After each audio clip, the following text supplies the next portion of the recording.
Muy buenos días Nakamas y bienvenidos a una nueva review de One Piece. Hoy el capítulo 1174 del manga, capítulo titulado Lo más fuerte en el mundo, el cual comienza como la continuación exacta del final del pasado capítulo, es decir, con Somers lamentando las pérdidas del barco en el que se iban a llevar a los niños y las nubes mar, implicando lo segundo, que si no detienen a los niños a tiempo, caerán al vacío y por ende morirán, lo que Somers al principio considera un gran problema por básicamente significar que van a fracasar en su misión, pero al ver cómo los familiares de los niños, quienes ya han llegado a donde estos se encuentran, están tratando de todas las maneras posibles evitar que sigan avanzando sin ningún tipo de éxito, la vena sadista de Somers sale y la excitación que le supone imaginarse las muertes y las reacciones es tal que pasa a considerar que en verdad merece la pena que mueran, hasta el punto de excusar el fracaso echándole la culpa al propio Im por controlar a Gunko y no deshacer su poder, añadiendo que siempre pueden volver a hacer lo mismo con más niños. Aceptando esta situación como una realidad, Somers informa a los niños y a sus familiares de su nuevo inevitable destino, lo que lleva a que Oimo inmediatamente vuelva a intentar salvar a los niños agarrándoles, volviendo a fracasar como todos los que lo han intentado, al el dolor de las espinas ser demasiado severo, comenzando a aceptar los familiares que no hay nada que puedan hacer por salvarles, aceptándolo también los niños, recordando a su vez todas las veces que han actuado mal y han sido reprochados, creyendo que el cielo les está castigando por haberse comportado así. Momento en el que precisamente en formato de flashback de viñeta por niño vemos las malas actuaciones a las que se refieren, para ya volviendo al presente justo tras ver a Colon estar a punto de caer gritando «No quiero morir, mamá», vemos a Ripley y a su madre colocarse frente a él y abrazarle, sufriendo el daño de las espinas al estas atravesar su cuerpo, pero aún sangrando y con Colon suplicándole que se aparte porque si no ella también morirá. Con una sonrisa le pide perdón por no haberles podido salvar y le dice que no permitirá que muera solo, haciendo exactamente lo mismo todos los familiares de los niños, incluyendo a Rodo, quien llega a tiempo para abrazar a su hermano, y a la maestra Ange, quien actuaba como madre de una niña que asumo es huérfana y que entre sus malos actos estaba no agradecer y aceptar a la maestra cuando ésta se le ofreció actuar como su madre, creando así uno de los momentos más trágicamente bonitos de todo One Piece, y eso que el listón no está bajo, precisamente. Igualmente, este dramatismo termina pronto al ver cómo los niños y sus familiares, en lugar de caer al vacío y morir, antes precisamente de que eso ocurriese, han sido recogidos por Luffy y por Loki, Loki transformado en el poder de su Akuma no Mi, y Luffy en quinta marcha creando una galleta de arroz de goma en el lomo de Loki para amortiguar la caída. Pasando a comentar Loki, mientras a los niños y a sus familiares todavía les cuesta hacerse una idea de lo que les ha pasado, que una vez suban al mundo del sol necesita que se bajen de él lo antes posible, puesto que les estorbarían para pelear, añadiendo Luffy que menos mal que pasaban por ahí cuando de repente han comenzado a caer, respondiéndole Loki en modo un poco tsundere que de menos mal nada, que él es un destructor y que no puede garantizar que vayan a sobrevivir. Y con el mundo del sol comenzando a reaccionar a la llegada de Loki y Luffy transformados, con nieve, truenos y bailando, con nadie entendiendo qué narices está pasando a excepción de Jarl, quien menciona una leyenda del Baf, en un día extremadamente extraño en el que los truenos y la nieve se combinen, una bestia enorme cubrirá todo el cielo con su presencia, y junto al sonido de los tambores de la liberación, el dios del sol aparecerá. Y con una doble página espectacular en la que Oda finalmente nos revela la apariencia de Loki transformado, el cual básicamente es un híbrido de lobo y dragón guapísimo y absurdamente enorme es cómo termina este capítulo. Sinceramente, vaya capitulazo, ya no solo por este final completamente espectacular que hemos tenido, y eso que realmente no es que como haya pasado algo gordo, sino sobre todo por aquello en lo que ha estado centrado gran parte de este capítulo, en el tema de los niños y sus familiares, tal y como he comentado. En el resumen, creo que es una de las situaciones más trágicamente bonitas que hemos visto en todo One Piece. Es cierto que no es que haya habido después mucha tensión, puesto que ha sido rápidamente resuelto, pero en realidad en este tipo de situaciones, si no estamos en un flashback, en One Piece raramente va a ocurrir algo completamente como serio o devastador, quizás mejor dicho. Así que creo que ya todos partimos con la idea de que algo así no va a pasar. Por lo tanto, ya con eso en mente, aún así, la situación que ha creado Oda en este capítulo, la verdad es que me ha parecido muy, pero que muy top, porque es que al fin y al cabo es algo como muy humano, muy cercano. La parte de los niños arrepintiéndose por sus malas actuaciones es algo que cualquier niño ha podido hacer en cualquier parte del mundo. Quiero decir, los mini flashbacks que hemos visto, la viñeta por cada niño que hemos visto, son experiencias que la mayoría de los niños, bueno, la mayoría de las personas hemos experimentado siendo niños, desde cosas tan básicas como no comer algo porque no te gusta y actuar bastante mal, reaccionar de manera bastante incorrecta frente a ello, como incluso de manera inocente el creer que te has ganado algo por mérito propio, como es el caso de Colon, pero siendo el método un poquito feo, al básicamente ser un poco agresivo, al básicamente haberse peleado, por mucho que haya un acuerdo de por medio, también es como muy top, es como hacer entender mucho a los niños aquello que para ellos no es actuar mal,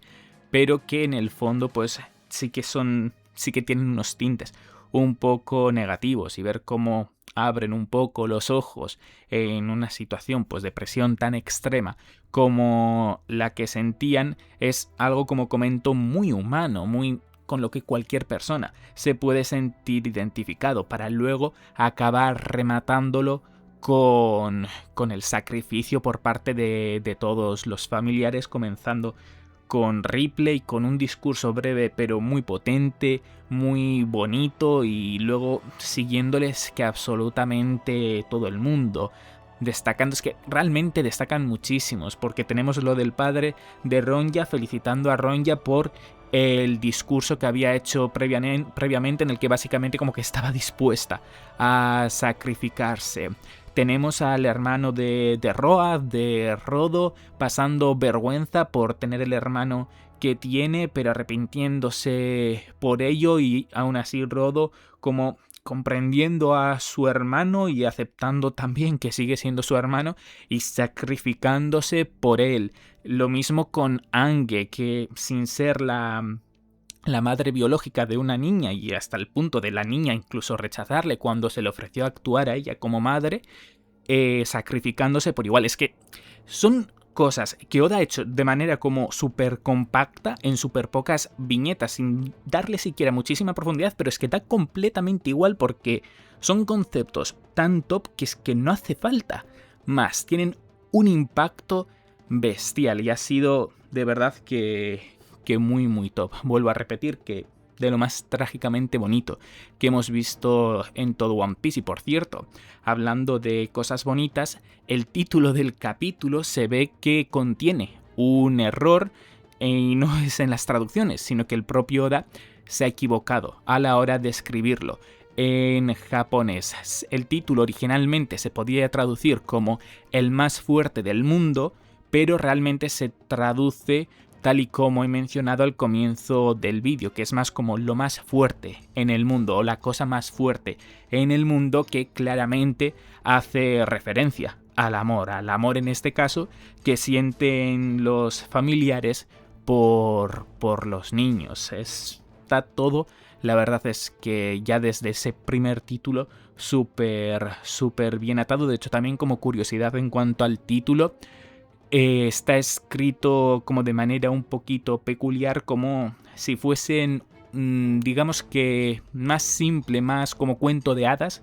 o algo similar a ello. Incluso eso es un matiz que nosotros, evidentemente, los occidentales, los que leemos la versión traducida, pues lo perdemos, pero que está bastante bien saber porque, aunque sea un poco, pues la verdad es que potencia el efecto de lo visto en este capítulo. Por cierto, hablando de los recuerdos de los niños cuando estaban a punto de morir, ese minúsculo flashback de una viñeta que hemos tenido por cada uno de los niños, el más interesante de todos, fuera de lo bonito e impactante que haya podido ser, lo que más puede aportar, digamos que a nivel de lore,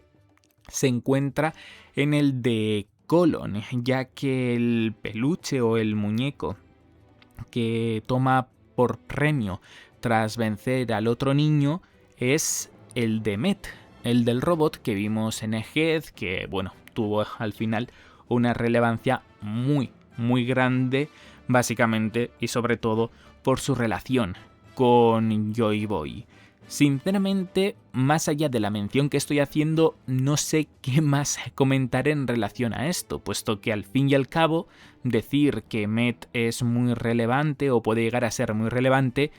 para empezar, ya lo ha sido, y para seguir, creo que es bastante obvio con toda la información que tenemos hasta ahora, pues desde luego que ya ha sido un personaje, pues eso, bastante relevante y que daba a entender que muy posiblemente lo iba a seguir siendo en el futuro. El hecho está en que si nos lo han mostrado en este capítulo un momento o de una manera quizás un poco de easter egg o quizás de sneak peek, pues puede ser que sea porque se nos va a dar más información acerca de Met en este arco, en el final de este arco. Y si ese es el caso, por supuesto que lo espero con muchísimas ganas, porque al fin y al cabo está relacionado con el siglo vacío, está relacionado con Joy Boy, y eso es algo que siempre entra muy bien. Antes de pasar a hablar acerca del final del capítulo, también quiero mencionar muy brevemente un par de detalles relacionados con Summers, que el primero me ha sorprendido y el segundo es algo de lo que básicamente me he dado cuenta mientras releía el capítulo y que ni me he dado cuenta cuando lo he leído por primera vez, ni siquiera me di cuenta en el pasado capítulo. Lo primero, lo que me ha sorprendido es que el sadismo de Summers llega a tal punto de incluso echarle la culpa a Im por el fracaso de la misión, cuando claramente él ha sido quien más ha metido la pata por básicamente lanzar una de las pesadillas de Killingham a donde el barco se encuentra en lugar de a cualquier otro lugar que había en todo el mundo del Sol.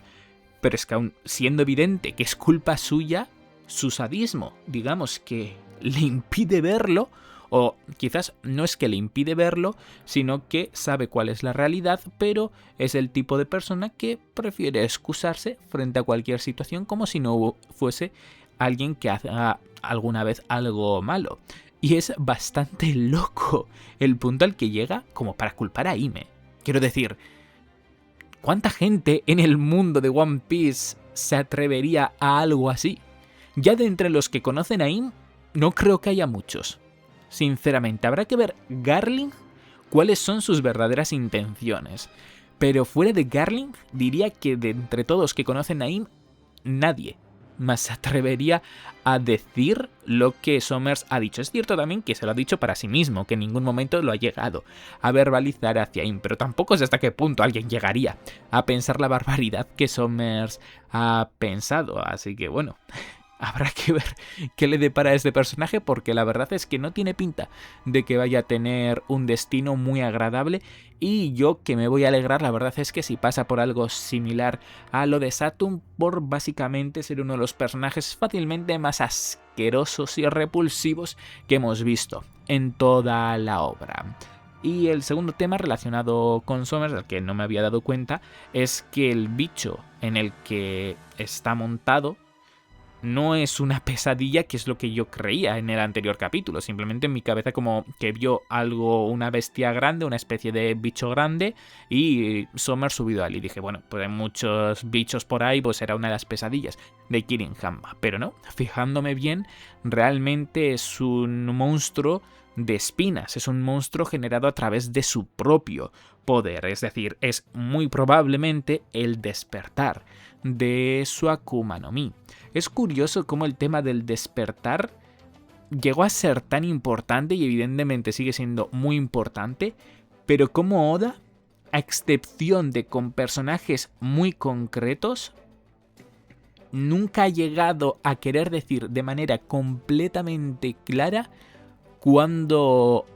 alguien ha logrado alcanzar el despertar de su fruta. Es como que simplemente da por hecho ya que la gente ha llegado a ese nivel y ya está. No lo menciona. Es como el único creo que ha hablado acerca de eso ha sido Doflamingo en toda la obra. Y es como, a ver,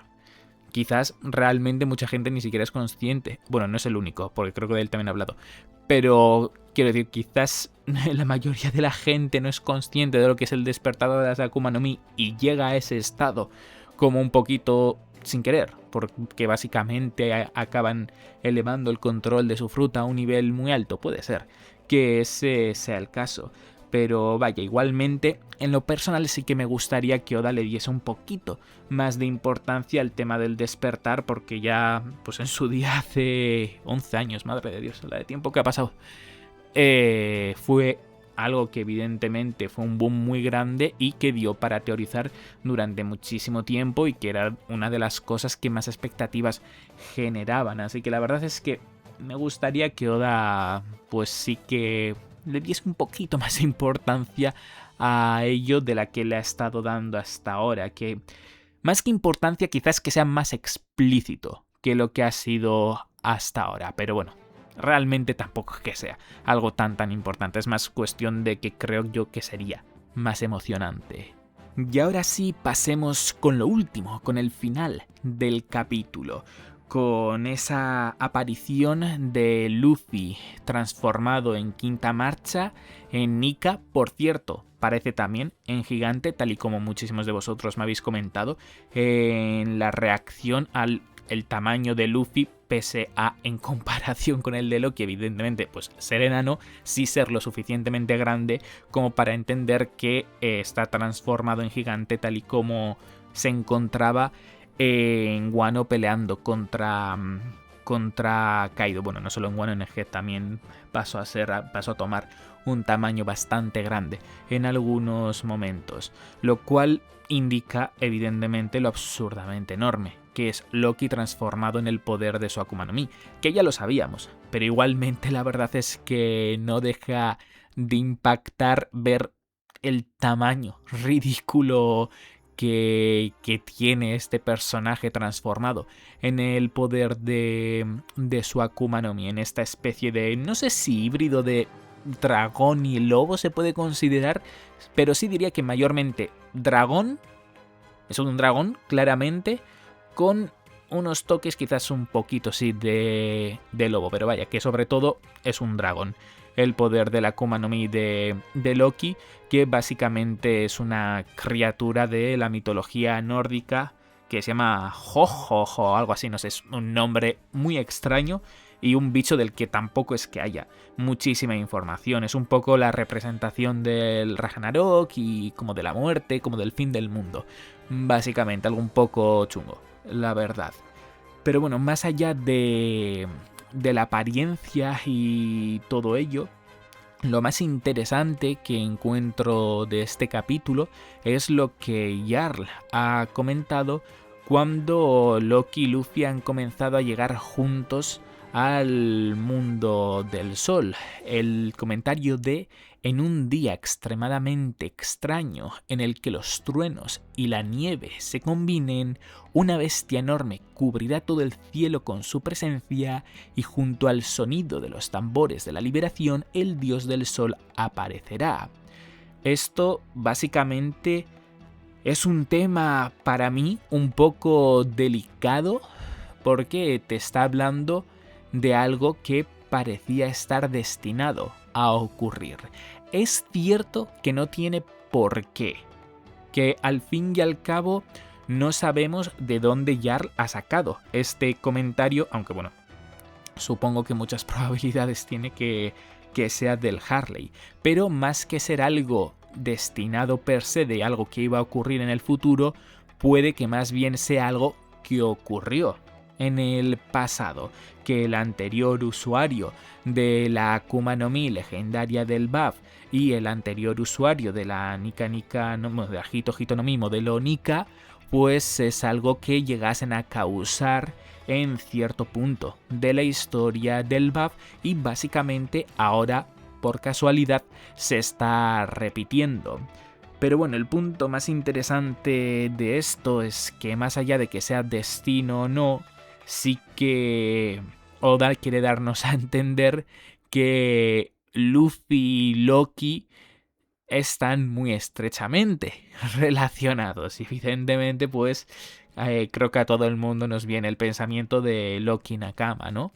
Quiero decir, ahora es bastante fácil el tema de cómo viajar con los Mugiwaras. Sería un poquito incómodo para él, pero simplemente tendría que transformarse y volar mientras el barco pues navega de manera normal y corriente. También os digo, de esa manera dejaría de tener un poco de sentido que tuviesen barco porque, quiero decir, se podrían montar en el lomo de Loki y llegarían a todos lados bastante más rápido. Así que ahí sería más por el hecho de disfrutar de la aventura, disfrutar del Thousand Sunny. Pero más allá del hecho de que podamos pensar de las posibilidades que hay acerca de Loki como Nakama, lo que sí que parece que es inevitable y lo que muy posiblemente sí que va a continuar ocurriendo más allá de lo que estamos viendo ahora en el BAF, es un momento de unión entre estos dos personajes para muy posiblemente lograr vencer al gobierno mundial. Yo la verdad es que cada vez me sorprende más o me hace preguntarme más qué es lo que Oda tiene planeado para el propio gobierno mundial o para AIM. Si simplemente va a hacer AIM tan OP para que se acaben necesitando como tantas fuerzas como las que está Luffy adquiriendo, o si es que realmente van a adquirir, por otro lado, fuerzas militares que le hagan fortalecer su ejército, porque es que llevamos una racha de que únicamente es Luffy quien se fortalece, ya no solo a nivel individual o al nivel de su banda pirata, sino es que a nivel de alianzas, que es ridículo, que llega un punto donde dices, se pelean ahora y, a ver, no sé cuáles son exactamente todos los poderes de AIM, pero yo creo que el bando de Luffy le pega una paliza al gobierno mundial que es que no está balanceado en lo más mínimo. Es muy muy loco todo lo que tiene a su lado Luffy en estos puntos de la historia, así que no sé realmente qué planea Oda hacer con la parte del gobierno mundial, porque de verdad es que quizás es únicamente una impresión equivocada, pero por sensación me da que están muy por detrás del hipotético bando de Luffy. Y bueno, hablando de cosas desbalanceadas, Loki también es un tema, ¿eh? Quiero decir, ya he mencionado en varias ocasiones lo absurdamente fuerte que debería de ser Loki en base a diferentes eventos que hemos ido viendo a lo largo de toda la obra, pero es que ahora, quiero decir, vuelvo a repetir que ya sabíamos que era absurdamente enorme, pero es que en este capítulo que ocupa una barbaridad de espacio. Y es cierto que evidentemente ser más grande no tiene por qué hacerte más fuerte, pero igualmente derrotar a un bicho tan grande, que además es usuario de una Zoan, es decir, recordemos que el despertar de las Zoan les da aún más resistencia y aún más regeneración, es como dices, ¿cómo lo haces? ¿Qué es lo que pasa? ¿Y cómo puedes derrotar a un bicho como ese? Debe de ser cuestión del Haki del Rey que llegue a un punto donde simplemente, pues sí, esa habilidad es la más rota de todo el mundo de One Piece y puede hacer frente a absolutamente cualquier cosa, y que sea de esa manera el cómo Shanks consiguió derrotar a Loki, si es que de verdad le derrotó, para luego acabar atándole a lo del árbol y todo eso, y no que hubiese algún trato detrás pues que se diese para conseguir algo en un futuro. Si realmente Shanks consiguió derrotar a Loki, debe de ser porque el Haki del Rey es lo más absurdamente roto que hay en todo One Piece y el counter de absolutamente todo. Porque es que si no, no me explico cómo